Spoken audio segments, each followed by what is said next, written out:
ਸਤਿ ਸ਼੍ਰੀ ਅਕਾਲ। ਤੁਸੀਂ ਜੁੜੇ ਹੋਏ ਹੋ ਪੰਜਾਬੀ ਰੇਡੀਓ USA ਦੇ ਨਾਲ ਤੇ ਮੈਂ ਹਾਂ ਪ੍ਰਵੀਨ ਸ਼ਰਮਾ।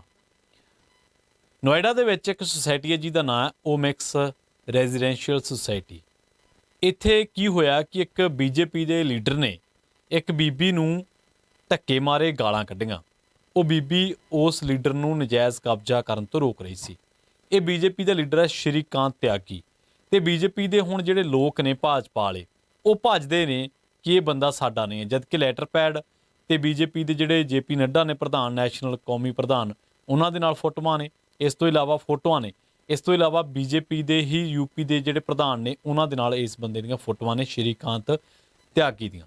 ਹੁਣ ਸ਼੍ਰੀਕਾਂਤ ਤਿਆਗੀ ਜਿਹੜਾ ਵਾ ਇਹਦੀਆਂ ਕਰਤੂਤਾਂ ਕਾਲੀਆਂ ਤੇ ਇਹਦੀ ਗੁੰਡਾਗਰਦੀ ਦੀਆਂ ਕੁਝ ਮਿਸਾਲਾਂ ਤੁਹਾਨੂੰ ਮੈਂ ਦੇਣੀਆਂ ਚਾਹਣਾ, ਪਰ ਉਸ ਤੋਂ ਪਹਿਲਾਂ ਕੁਝ ਸਵਾਲ ਨੇ ਕਿ ਕੀ ਮੋਦੀ ਨੇ ਤੇ ਅਮਿਤ ਸ਼ਾਹ ਨੇ BJP ਦੇ ਬੰਦਿਆਂ ਨੂੰ ਗੁੰਡਾਗਰਦੀ ਕਰਨ ਦਾ ਲਾਇਸੈਂਸ ਦਿੱਤਾ ਹੋਇਆ ਵਾ? ਇਹ ਪਹਿਲੀ ਮਰਤਬਾ ਨਹੀਂ ਹੈ। ਹਜ਼ਾਰਾਂ ਤੁਹਾਨੂੰ ਸੈਂਕੜੇ ਮਿਸਾਲਾਂ ਮਿਲ ਜਾਣਗੀਆਂ ਜਿੱਥੇ ਪਿਛਲੇ 8 ਸਾਲਾਂ 9 ਸਾਲਾਂ ਦੇ ਵਿੱਚ BJP ਦੇ ਗੁੰਡਿਆਂ ਨੇ, BJP ਦੇ ਲੀਡਰਾਂ ਨੇ ਗੁੰਡਾਗਰਦੀ ਕੀਤੀ ਹੋਵੇ। ਇਹ ਜਿਹੜਾ ਓਮੈਕਸ ਰੈਜ਼ੀਡੈਂਸ਼ੀਅਲ ਸੁਸਾਇਟੀ ਦਾ ਮਾਮਲਾ ਵਾ, ਇਹ ਮਾਮਲਾ ਨੋਇਡਾ ਦਾ ਹੈ ਤੇ ਇਹ ਲੀਡਰ ਕੀ ਕਰ ਰਿਹਾ ਸੀ, ਇਹਨੇ ਆਪਦੀ ਮਰਜ਼ੀ ਦੇ ਨਾਲ ਆਪਦੇ ਫਲੈਟ ਦੀ ਬੈਕ ਸਾਈਡ ਕੁਝ ਦਰਖਤ ਲਾਏ ਤੇ ਜਦੋਂ ਇਹਨੂੰ ਰੋਕਿਆ ਕੁਝ ਬੀਬੀਆਂ ਨੇ ਤੇ ਇਹ ਉਹਨਾਂ ਨੂੰ ਗਾਲਾਂ ਹੀ ਨਹੀਂ ਕੱਢੀਆਂ, ਇਹਦੇ ਨਾਲ ਬਦਤਮੀਜ਼ੀ ਨਹੀਂ ਕੀਤੀ ਉਹਨਾਂ ਦੇ ਨਾਲ। ਉਹ ਇੱਕ ਬੀਬੀ ਨੂੰ ਤਾਂ ਇਹਨੇ ਧੱਕੇ ਮਾਰੇ। ਇੰਨਾ ਹੰਕਾਰਿਆ ਹੋਇਆ ਇਹ ਬੰਦਾ ਵਾ। ਉਸ ਤੋਂ ਪਹਿਲਾਂ ਇਹ ਕੀ ਕਰਦਾ ਹੁੰਦਾ ਸੀਗਾ, ਇਹਦੀਆਂ ਕਰਤੂਤਾਂ ਸੁਣੋ ਤੁਸੀਂ। ਇਹ ਬੰਦਾ ਜਦੋਂ ਸੁਸਾਇਟੀ ਦੇ ਵਿੱਚ ਵੜਦਾ ਸੀਗਾ, ਇਹਦੇ ਕੋਲੇ ਫੋਰਚੂਨਰ ਗੱਡੀ ਸੀ। ਬਿਨਾਂ ਪਰਵਾਹ ਕੀਤੇ ਕਿ ਲੋਕਾਂ ਦੇ ਬੱਚੇ ਘੁੰਮ ਰਹੇ ਨੇ, ਲੋਕਾਂ ਦੇ ਬੱਚੇ ਇੱਥੇ ਖੇਡ ਰਹੇ ਨੇ, ਟਹਿਲ ਰਹੇ ਨੇ, ਤੇਜ਼ ਰਫ਼ਤਾਰ ਦੇ ਵਿੱਚ ਆਉਂਦਾ ਸੀਗਾ।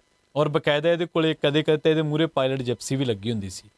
ਦੂਜੇ ਪਾਸੇ ਕੀ ਕਰਦਾ ਸੀਗਾ, ਜਦੋਂ ਬੀਬੀਆਂ ਸਵੀਮਿੰਗ ਪੂਲ ਦੇ ਵਿੱਚ ਨਹਾਉਂਦੀਆਂ ਸੀ, ਉੱਥੇ ਆਪਦੇ ਜਿਹੜੇ ਸਿਕਿਉਰਿਟੀ ਗਾਰਡ ਇਹਦੇ ਹੁੰਦੇ ਸੀਗੇ ਨਾਲ, ਇਹਦਾ ਨਾਂ ਹੈਗਾ ਸ਼੍ਰੀਕਾਂਤ ਤਿਆਗੀ, ਉਹ ਸਿਕਿਉਰਿਟੀ ਗਾਰਡਸ ਦੇ ਨਾਲ ਚਲਾ ਜਾਂਦਾ ਸੀਗਾ ਇਹ।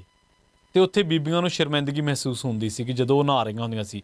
ਹਾਲਾਂਕਿ ਸਵੀਮਿੰਗ ਪੂਲ ਜਨਤਕ ਆ, ਪਬਲਿਕ ਆ, ਪਰ ਫਿਰ ਵੀ ਜਦੋਂ ਸੁਸਾਇਟੀ ਤੋਂ ਬਾਹਰਲੇ ਲੋਕ ਆਉਣਗੇ ਫਿਰ ਤਾਂ ਲੋਕ ਸਹਿਜ ਮਹਿਸੂਸ ਕਰਨਗੇ। ਜਿਹੜਾ ਇਸ ਸੁਸਾਇਟੀ ਦਾ ਜਿਮ ਆ, ਜਿਹੜਾ ਕਿ ਟਾਈਮ ਸਿਰ ਬੰਦ ਹੋ ਜਾਂਦਾ ਵਾ, ਇਹ ਬੰਦਾ ਜਾਣ ਕੇ ਲੇਟ ਨਾਈਟ ਤੱਕ ਖਲਵਾਉਂਦਾ ਸੀ। ਆਪਦੇ ਹੰਕਾਰਿਆ ਹੋਇਆ ਸੀ, ਆਪਦੀ ਦਮ ਤੇ ਜ਼ੋਰ ਤੇ, ਪਹੁੰਚ ਦੇ ਜ਼ੋਰ ਤੇ। ਇਸ ਤੋਂ ਇਲਾਵਾ ਇੰਨਾ ਹੀ ਨਹੀਂ, ਫਿਰ ਇਹਨੇ ਕੀ ਕੀਤਾ, ਜਦੋਂ ਉਹ ਬੀਬੀ ਨੇ ਇਹਨੂੰ ਰੋਕਿਆ, ਇਹਨੇ ਧੱਕੇ ਮਾਰ ਕੇ ਮਾਮਲਾ ਰਫਾ ਦਫਾ ਹੋ ਗਿਆ। ਫਿਰ ਇਹਨੇ ਉਸ ਬੀਬੀ ਨੂੰ ਧਮਕਾਉਣ ਖਾਤਰ ਆਪਦੇ 15-16 ਗੁੰਡੇ ਭੇਜੇ। BJP ਦੇ ਲੀਡਰ ਸ਼੍ਰੀਕਾਂਤ ਤਿਆਗੀ ਨੇ ਉਸ ਬੀਬੀ ਤੇ ਪ੍ਰੈਸ਼ਰ ਬਣਾਉਣ ਵਾਸਤੇ। ਉੱਥੇ ਹੁੰਦਾ ਕੀ ਆ, ਉੱਥੇ ਫਿਰ ਨਾਟਕ ਹੋ ਜਾਂਦਾ। BJP ਦੇ ਦੂਜੇ ਜਿਹੜੇ ਲੀਡਰ ਉਹ ਵੀ ਇਕੱਠੇ ਹੋ ਜਾਂਦੇ। ਇੱਕ ਸ਼ਰਮਾ ਇੱਥੋਂ ਦਾ ਜਿਹੜਾ MP ਐਸੇ ਸੁਸਾਇਟੀ ਦੇ ਵਿੱਚ ਉਹਦਾ ਹਲਕਾ ਪੈਂਦਾ ਵਾ, ਉਹ ਆ ਜਾਂਦਾ। ਉਹ ਕਹਿੰਦਾ ਕਿ ਮੈਨੂੰ ਸ਼ਰਮਿੰਦਗੀ ਮਹਿਸੂਸ ਹੋਈ ਹੈ ਤੇ ਪੁਲਿਸ ਨੂੰ ਫੋਨ ਲਾ ਕੇ ਉਹ ਕਹਿੰਦਾ ਕਿ ਆਹ ਹੋ ਕੀ ਰਿਹਾ ਵਾ। ਜਦ ਕਿ BJP ਨੂੰ ਉਦੋਂ ਸ਼ਰਮਿੰਦਗੀ ਮਹਿਸੂਸ ਨਹੀਂ ਹੋਈ ਜਦੋਂ ਇਹਨਾਂ ਦੇ ਲੀਡਰ ਅਜੇ ਮਿਸ਼ਰਾ, ਟੋਨੀ ਦੇ ਮੁੰਡੇ ਆਸ਼ੀਸ਼ ਮਿਸ਼ਰਾ ਨੇ 4 ਕਿਸਾਨਾਂ ਤੇ ਗੱਡੀ ਚਾੜ ਕੇ ਦਰੜ ਕੇ ਉਹਨਾਂ ਦਾ ਕਤਲ ਕਰ ਦਿੱਤਾ ਸੀ। ਉਦੋਂ ਉਹਨਾਂ ਨੂੰ ਸ਼ਰਮਿੰਦਗੀ ਮਹਿਸੂਸ ਨਹੀਂ ਹੋਈ। ਜਾਂ ਜਦੋਂ ਉਸ ਤੋਂ ਪਹਿਲਾਂ ਰੇਪ ਵਿਕਟਮ ਦੇ ਹੱਕ ਦੇ, ਰੇਪ ਵਿਕਟਮ ਦਾ ਜਿਹੜਾ ਦੋਸ਼ੀ ਸੀਗਾ ਉਹਦੇ ਹੱਕ ਦੇ ਵਿੱਚ ਜਦੋਂ ਰੈਲੀਆਂ ਕੱਢੀਆਂ, ਉਦੋਂ ਇਹਨਾਂ ਨੂੰ ਸ਼ਰਮ ਨਹੀਂ ਆਈ। ਸੋ ਹੋਇਆ ਕਿ ਵੀ ਆਪਦੇ 15-16 ਗੁੰਡੇ ਭੇਜ ਕੇ ਉਹ ਬੀਬੀ ਨੂੰ ਡਰਾਉਣ ਦੀ ਕੋਸ਼ਿਸ਼ ਕੀਤੀ ਇਹ ਬੰਦੇ ਨੇ। ਤੇ ਡਿਫਾਲਟਰ ਬੰਦਾ ਵਾ ਇੱਕ ਨੰਬਰ ਦਾ। ਇਹਨੇ ਮੇਨਟੇਨੈਂਸ ਸੁਸਾਇਟੀ ਦੀ ਜਿਹੜੀ ਮੇਨਟੇਨੈਂਸ ਆਉਂਦੀ ਆ ਉਹਦਾ ਇਹਨੇ 1.5 ਲੱਖ ਰੁਪਈਆ ਦੇਣਾ ਸੀ। ਤੇ ਜਦੋਂ ਇਹ ਤੋਂ ਮੰਗਿਆ ਗਿਆ ਤੇ ਇਹ ਜਿਹੜੇ ਸੁਸਾਇਟੀ ਵਾਲੀ ਇੱਕ ਜਿਹੜੀ ਕਮੇਟੀ ਬਣੀ ਹੋਈ ਹੈ, ਇਹਨੇ ਉਹ ਬੀਬੀ ਦੇ ਮੁੰਡੇ ਦਾ ਸਾਈਕਲ ਸਾੜਤਾ। ਦੇਖੋ ਤੁਸੀਂ ਘਟੀਆ ਕਰਤੂਤ ਇਹ ਬੰਦੇ ਦੀ। ਤੇ ਉਸ ਤੋਂ ਇਲਾਵਾ ਹੋਰ ਕੀ ਜਿਹੜਾ ਵਾ ਇਹ ਬੰਦੇ ਦੀਆਂ ਕਰਤੂਤਾਂ ਦਾ ਦੱਸਦਾ ਵਾਂ ਤੁਹਾਨੂੰ। ਹੋਰ ਕੀ ਕਰਦਾ ਵਾ ਕਿ ਕਦੇ ਇਹਨੇ ਮੇਨਟੇਨੈਂਸ ਬਿੱਲ ਨਹੀਂ ਸੀ ਭਰਿਆ ਸੁਸਾਇਟੀ ਦਾ। ਦੂਜੇ ਨੰਬਰ 'ਤੇ ਹੁਣ ਜਦੋਂ ਇਹਦੇ ਸਿਰ ਇਹ ਭਗੌੜਾ ਹੋਇਆ, ਹੁਣ ਪੁਲਿਸ ਇਹਨੂੰ ਲੱਭ ਰਹੀ ਹੈ। ਹਾਲਾਂਕਿ ਇਹਨੇ ਕਿਹਾ ਕਿ ਮੈਂ ਪੇਸ਼ ਹੋਣਾ ਚਾਹੁੰਦਾ। ਇਹ ਭਗੌੜਾ ਹੋਇਆ ਵਾ ਤੇ ਇਹਦੇ ਸਿਰ 1.5 ਲੱਖ ਰੁਪਈਏ ਦਾ ਜਿਹੜਾ ਬਕਾਇਆ ਖੜਾ ਹੈ। ਹੁਣ ਇਹਦੀ ਭੈਣ ਨੇ ਆ ਕੇ ਜਿਹੜਾ ਉਹ ਬਕਾਇਆ ਦਿੱਤਾ ਵਾ। 25,000 ਰੁਪਈਏ ਦਾ ਇਹਦੇ 'ਤੇ ਹੁਣ ਇਨਾਮ ਰੱਖਿਆ ਹੋਇਆ। ਜਿਹੜਾ ਵੀ ਇਹਦੀ ਸੂਚਨਾ ਦੇਊਗਾ ਤੇ ਪੁਲਿਸ ਇਹਨੂੰ ਲੱਭ ਰਹੀ ਹੈ। ਉਸ ਤੋਂ ਇਲਾਵਾ ਲੇਟ ਨਾਈਟ ਤੱਕ ਜਿਮ ਧੱਕੇ ਨਾਲ ਖਲਵਾਉਣਾ, ਕਈ ਕਾਰੋਬਾਰ ਚੱਲਦੇ ਨੇ। ਹੁਣ ਇਹਦੀਆਂ ਦੁਕਾਨਾਂ ਚੱਲਦੀਆਂ ਜਿਨ੍ਹਾਂ ਦੇ ਵਿੱਚੋਂ ਕਈ ਨਜਾਇਜ਼ ਨੇ। ਤੇ BJP ਦੇ ਵਿੱਚ, UP ਦੇ ਵਿੱਚ BJP ਨੇ ਖਾਸ ਕਰਕੇ ਜਿਹੜਾ ਯੋਗੀ ਆ, ਉਹਨਾਂ ਨੇ ਬਲਡੋਜ਼ਰ ਚਲਾਇਆ ਵਾ ਉਹਨਾਂ ਲੋਕਾਂ ਉੱਤੇ ਜਿਹੜੇ ਘੱਟ ਗਿਣਤੀਆਂ ਨੇ, ਮਾਈਨੋਰਟੀਜ਼ ਨੇ। ਔਰ ਬਕਾਇਦਾ ਕਿਸੇ ਅਦਾਲਤ ਦੀ ਕਾਰਵਾਈ ਕੀਤਿਆਂ, ਬਕਾਇਦਾ ਕਿਸੇ ਅਦਾਲਤ ਦੀ ਕਾਰਵਾਈ ਉਡੀਕਿਆ। ਹੁਣ ਵੀ ਕੀ ਹੋਇਆ ਕਿ ਜਦੋਂ ਇਹ ਬੰਦੇ ਦੀ ਸ਼ਿਕਾਇਤ ਹੋ ਗਈ ਤੇ ਭਾਜਪਾ ਨੂੰ ਲੱਗਿਆ ਕਿ ਸਾਡੀ ਫਜ਼ੀਅਤ ਹੋ ਗਈ ਤੇ ਉਹਨਾਂ ਨੇ ਬਲਡੋਜ਼ਰ ਚਲਾਤਾ।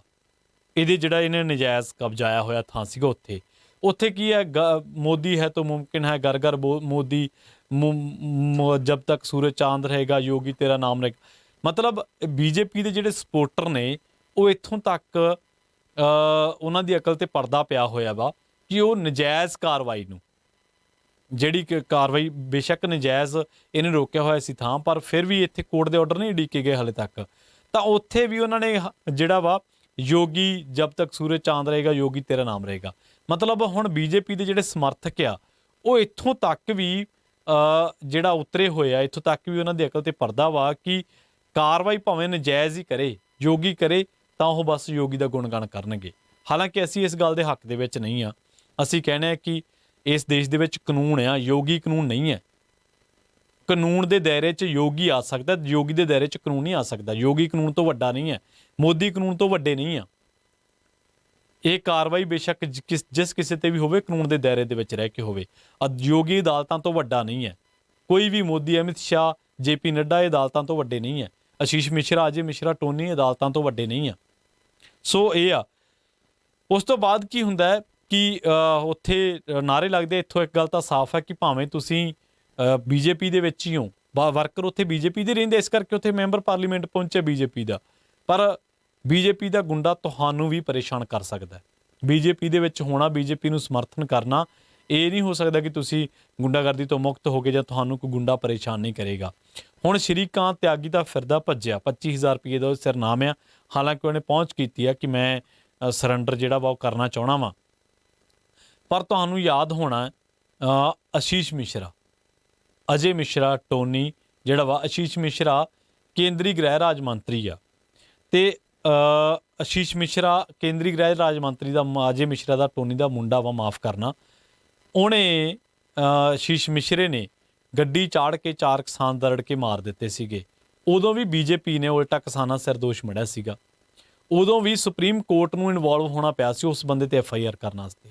ਤੁਸੀਂ ਸੋਚੋ ਜੇ ਸੁਪਰੀਮ ਕੋਰਟ ਐਕਟਿਵ ਨਾ ਹੁੰਦੀ, ਪੁਲਿਸ ਨੂੰ ਫੜਨ ਦੀ ਉਹ ਬੰਦੇ 'ਚ ਜ਼ਰੂਰਤ ਨਹੀਂ ਸੀ। ਤੇ BJP ਨੇ ਹਰ ਕੋਸ਼ਿਸ਼ ਕੀਤੀ। ਜਿਹੜੇ ਕਹਿੰਦੇ ਕਿ ਅੱਜ ਕਿਸਾਨਾਂ ਦੇ ਹਮਦਰਦ ਆ ਮੋਦੀ ਸਿੱਖਾਂ ਦੇ ਹਮਦਰਦ ਆ, ਉਹਨਾਂ ਨੂੰ ਸਵਾਲ ਹੈ ਕਿ ਲਖੀਮਪੁਰ ਖੀਰੀ ਦੇ ਵਿੱਚ ਮੋਦੀ ਨੇ ਜਾਂ ਭਾਜਪਾ ਨੇ ਜਿਹੜਾ ਕਿਸਾਨਾਂ ਨੂੰ ਮਾਰਨ ਵਾਲਾ ਬੰਦਾ ਵਾ, ਦਰੜਨ ਵਾਲਾ ਬੰਦਾ, ਉਹਨੇ ਕਿਸਾਨਾਂ ਨੂੰ ਧਮਕੀਆਂ ਦਿੱਤੀਆਂ ਬਕਾਇਦਾ। ਉਹਨੇ ਪਹਿਲਾਂ ਉਹਨੂੰ ਪ੍ਰੋਟੈਕਟ ਕਿਉਂ ਕੀਤਾ? ਔਰ ਉਸ ਤੋਂ ਬਾਅਦ ਇਸੇ ਮਸਲੇ ਦੇ ਵਿੱਚ ਜੇ ਸੁਪਰੀਮ ਕੋਰਟ ਨੇ ਮਾਮਲੇ ਦੀ ਨਿਗਰਾਨੀ ਨਾ ਕੀਤੀ ਹੁੰਦੀ ਤਾਂ ਆਸ਼ੀਸ਼ ਮਿਸ਼ਰੇ ਦੀ ਗ੍ਰਿਫਤਾਰੀ ਨਹੀਂ ਸੀ ਹੋਣੀ। ਬਾਅਦ ਦੇ ਵਿੱਚ ਅਜੇ ਮਿਸ਼ਰਾ, ਟੋਨੀ ਨੇ ਪੇਸ਼ੀ ਦੇ ਦੌਰਾਨ ਪੱਤਰਕਾਰਾਂ ਨਾਲ ਬਦਸਲੂਕੀ ਵੀ ਕੀਤੀ ਸੀ। ਸਾਰਿਆਂ ਨੇ ਵੀਡੀਓ ਦੇਖੀ ਆ। ਉਹ ਦੂਜਿਆਂ ਨੂੰ ਮਰਿਆਦਾ ਦਾ ਪਾਠ ਪੜ੍ਹਾਉਣ ਵਾਲੇ ਨਰਿੰਦਰ ਮੋਦੀ ਪ੍ਰਧਾਨ ਮੰਤਰੀ ਨੇ ਇਸ ਘਟਨਾ ਬਾਰੇ ਕੋਈ ਵੀ ਸ਼ਬਦ ਆਪਣੀ ਜ਼ੁਬਾਨ ਦੇ ਵਿੱਚੋਂ ਨਹੀਂ ਸੀ ਕੱਢਿਆ। ਧਰਮ ਦੇ ਆਧਾਰ ਤੇ, ਇੱਕ ਖਾਸ ਵਿਚਾਰਧਾਰਾ ਦੇ ਆਧਾਰ ਤੇ ਕਿਸੇ ਨੂੰ ਮਾਰ ਦੇਣਾ ਤੇ ਪੁਲਿਸ ਦਾ ਚੁੱਪ ਰਹਿਣਾ, ਇਹ ਇੱਕ ਅਜਿਹਾ ਸਮਰਥਨ ਹੈ ਕਿ ਇਹਦੇ ਨਤੀਜੇ ਕੀ ਨਿਕਲੇ ਕਿ ਭੀੜਾਂ ਕਿਸੇ ਨੂੰ ਵੀ ਨਿਸ਼ਾਨਾ ਬਣਾ ਲੈਂਦੀਆਂ। 2018 ਦੇ ਵਿੱਚ ਭੜਕੀ ਇੱਕ ਭੀੜ ਨੇ ਬੁਲੰਦ ਸ਼ਹਿਰ ਦੇ ਵਿੱਚ ਇੱਕ ਇੰਸਪੈਕਟਰ ਸੁਬੋਧ ਸਿੰਘ ਨੂੰ ਵੀ ਹਮਲਾ ਕਰਕੇ ਮਾਰ ਦਿੱਤਾ ਸੀ। ਇੱਕ ਪਾਸੇ ਦੇਸ਼ ਮਹਿੰਗਾਈ ਨਾਲ ਮਾਰਿਆ ਪਿਆ, ਇੱਕ ਪਾਸੇ ਦੇਸ਼ ਦੇ ਲੋਕਾਂ ਦਾ ਤਰਾਹ ਕੱਢਿਆ ਪਿਆ, ਇੱਕ ਪਾਸੇ ਦੇਸ਼ ਦੇ ਵਿੱਚੋਂ ਹਜ਼ਾਰਾਂ ਕਰੋੜਾਂ ਰੁਪਈਆ ਕਾਰਪੋਰੇਟਸ ਤੇ ਭਗੌੜੇ ਜਿਹੜੇ ਆ ਉਹ ਲੁੱਟ ਕੇ ਲੈ ਗਏ ਨੇ। ਇੱਕ ਪਾਸੇ ਦੇਸ਼ ਦੇ ਵਿੱਚ 11 ਲੱਖ ਕਰੋੜ ਰੁਪਈਆ ਉਦਯੋਗਪਤੀਆਂ ਦਾ ਮਾਫ ਕੀਤਾ ਗਿਆ, ਤੇ ਦੂਜੇ ਪਾਸੇ ਦੇਸ਼ ਕੀ ਹੈ? ਦੂਜੇ ਪਾਸੇ ਦੇਸ਼ ਤੇ ਭੀੜਾਂ ਸੈਲੀਬ੍ਰੇਟ ਕਰ ਰਹੀਆਂ ਨੇ ਬਲਡੋਜ਼ਰ ਨੂੰ। ਮਹਿੰਗਾਈ ਕੋਈ ਮਸਲਾ ਨਹੀਂ ਹੈ, ਬਸ ਬਲਡੋਜ਼ਰ ਚੱਲਣਾ ਚਾਹੀਦਾ ਆਏ ਦਿਨ ਕਿਸੇ ਨਾ ਕਿਸੇ ਤੇ। ਮੋਦੀ ਸਾਹਿਬ ਪੱਤਰਕਾਰਾਂ ਦੇ ਸਵਾਲਾਂ ਤੋਂ ਭੱਜਦੇ ਨੇ। ਮੋਦੀ ਸਾਹਿਬ ਮਨ ਕੀ ਬਾਤ ਕਰਦੇ ਨੇ, ਮਰਿਆਦਾ ਦਾ ਪਾਠ ਪੜ੍ਹਾਉਂਦੇ ਨੇ, ਪਰ ਕੀ ਮੋਦੀ ਸਾਹਿਬ ਇਹ ਮਰਿਆਦਾ ਦਾ ਪਾਠ ਤੁਹਾਡੇ BJP ਦੇ ਲੀਡਰਾਂ ਤੇ ਨਹੀਂ ਲਾਗੂ ਹੁੰਦਾ? ਕਦੇ ਭੜਕੀਆਂ ਭੀੜਾਂ ਸੁਬੋਧ ਸਿੰਘ ਵਰਗੇ ਨੂੰ ਕਤਲ ਕਰਦੀਆਂ ਨੇ, ਕਦੇ ਲਖੀਮਪੁਰ ਖੀਰੀ ਦੇ ਵਿੱਚ ਤੁਹਾਡੇ ਹੰਕਾਰੇ ਮਿਨਿਸਟਰ ਦਾ ਹੰਕਾਰਿਆ ਸਿਰ ਫਿਰਿਆ ਮੁੰਡਾ ਕਿਸਾਨਾਂ ਨੂੰ ਦਰੜ ਦਿੰਦਾ, ਕਿ ਉਹਨਾਂ ਤੇ ਪਾਠ ਲਾਗੂ ਨਹੀਂ ਹੁੰਦਾ? ਸੋ ਦੇਸ਼ ਦੇ ਵਿੱਚ ਮਸਲੇ ਕਿਹੜੇ ਡਿਸਕਸ ਹੋਣੇ ਚਾਹੀਦੇ ਨੇ, ਤੇ ਦੇਸ਼ ਦੇ ਵਿੱਚ ਆਏ ਦਿਨ BJP ਦੇ ਜਿਹੜੇ ਗੁੰਡੇ ਟਾਈਪ ਲੋਕ ਨੇ, ਕੁਛ ਕੁ, ਸਾਰੀ BJP ਨਹੀਂ ਮੈਂ ਕਹਿ ਸਕਦਾ, ਪਰ ਕੁਛ ਕੁ ਗੁੰਡੇ ਟਾਈਪ ਲੋਕ ਨੇ ਜਿਹੜੇ ਸਮਝਦੇ ਨੇ ਕਿ ਅਸੀਂ ਅਦਾਲਤਾਂ, ਅਸੀਂ ਪੁਲਿਸ ਹਾਂ, ਬੀਬੀਆਂ ਨੂੰ ਧੱਕੇ ਮਾਰ ਰਹੇ ਨੇ, ਔਰ ਆਪੇ ਕਹਿਣਗੇ ਕਿ ਵਿਮਨ ਇੰਪਾਵਰਮੈਂਟ ਤੇ ਵੱਡੇ ਵੱਡੇ ਲੈਕਚਰ ਦਿੰਦੇ ਨੇ ਅਮਿਤ ਸ਼ਾਹ, ਕਦੇ ਮੋਦੀ ਸਾਹਿਬ। ਸੋ ਮੋਦੀ ਸਾਹਿਬ ਇਹੋ ਜਿਹੇ ਜਿਹੜੇ ਗੁੰਡੇ ਭਰਤੀ ਕੀਤੇ ਹੋਏ ਨੇ ਉਹਨਾਂ ਨੂੰ ਲਗਾਮ ਪਾਓ ਮਾੜੀ ਜੀ। ਤੇ ਦੂਜੀ ਗੱਲ ਇਹ ਹੈ ਕਿ ਜਿਹੜਾ BJP ਦਾ ਬਲਡੋਜ਼ਰ ਆ, ਕਿ ਇਹ ਘੱਟ ਗਿਣਤੀਆਂ ਤੇ ਚਲਾਉਣ ਵਾਸਤੇ ਰੱਖਿਆ? ਤੁਹਾਡੇ ਹੀ ਬੰਦੇ ਜਿਹੜੇ ਜਿਨ੍ਹਾਂ ਦੀਆਂ ਕਈ ਦੁਕਾਨਾਂ ਨੇ, ਸੁਸਾਇਟੀਆਂ ਦੇ ਵਿੱਚ ਥਾਵਾਂ ਨੱਪਣ ਦੀਆਂ ਕੋਸ਼ਿਸ਼ਾਂ ਕਰ ਰਹੇ ਨੇ, ਕਿ ਉਹਨਾਂ ਵਾਸਤੇ ਬਲਡੋਜ਼ਰ ਹੈ ਨਹੀਂਗਾ? ਦੂਜੀ ਗੱਲ ਇਹ ਆ ਕਿ ਪੁਲਿਸ ਤੇ ਜਾਂਚ ਏਜੰਸੀਆਂ ਜਿਹੜੀਆਂ ਵਾ ਉਹ ਤੁਸੀਂ ਘੱਟ ਗਿਣਤੀਆਂ ਨੂੰ ਜਾਂ ਜਿਹੜੇ ਕੋਈ ਲਿਟਰੇਚਰ ਰੱਖੀ ਬੈਠੇ ਆ ਉਹਨਾਂ ਵਾਸਤੇ ਰੱਖੀਆਂ ਵਾ, ਵਿਰੋਧੀਆਂ ਵਾਸਤੇ ਰੱਖੀਆਂ ਵਾ? ਆਪਦੇ ਬੰਦਿਆਂ ਨੂੰ ਕਿਉਂ ਨਹੀਂ ਨਕੇਲ ਪਾਉਂਦੇ ਤੁਸੀਂ? ਆਪਦੇ ਬੰਦੇ ਕਿਉਂ ਬੇਲਗਾਮ ਨੇ ਤੁਹਾਡੇ? ਸੋ ਸਵਾਲ ਵੱਡਾ ਇਹ ਹੈ ਕਿ ਬੀਜੇਪੀ ਆਪਣੇ ਬੇਲਗਾਮ ਵਰਕਰਾਂ ਤੇ ਲੀਡਰਾਂ ਨੂੰ ਨਕੇਲ ਕਦੋਂ ਪਾਊਗੀ? ਕਿੰਨਾ ਟਾਈਮ ਇਹ ਜਿਹੜੇ ਬੇਲਗਾਮ ਲੋਕ ਨੇ, ਲੀਡਰ ਨੇ, ਲੋਕਾਂ ਨੂੰ ਤੰਗ ਪਰੇਸ਼ਾਨ ਕਰਦੇ ਰਹਿਣਗੇ? ਆਮ ਸ਼ਹਿਰੀ, ਸ਼ਰੀਫ ਸ਼ਹਿਰੀ ਦਾ ਜਿਹੜਾ ਜੀਣਾ ਉਹ ਮੁਹਾਲ ਕਰਦੇ ਰਹਿਣਗੇ? ਕਿੰਨਾ ਚਿਰ ਉਹਨਾਂ ਨੂੰ ਖੱਜਲ ਖੁਆਰ ਕਰਦੇ ਰਹਿਣਗੇ? ਆਮ ਸ਼ਹਿਰੀ ਨੂੰ ਵੀ ਚਾਹੀਦਾ ਕਿ ਸਵੇਰੇ ਉੱਠ ਕੇ WhatsApp ਦੇ ਵਿੱਚ ਮੋਦੀ ਸਾਹਿਬ ਦੇ ਲੈਕਚਰ ਜਾਂ ਰਾਤ ਵਾਲੀ ਡਿਬੇਟ ਨੂੰ ਫਾਰਵਰਡ ਕਰਨ ਤੋਂ ਪਹਿਲਾਂ ਜ਼ਰਾ ਇਹ ਸੋਚੇ ਕਿ ਉਹਦੇ ਘਰ ਜਾਂ ਨੇੜੇ ਤੇੜੇ ਰੁਜ਼ਗਾਰ ਹੈ ਵੀ ਹੈ ਜਾਂ ਨਹੀਂ। ਜਲਦ ਮਿਲਾਂਗੇ ਇੱਕ ਹੋਰ ਨਵੀਂ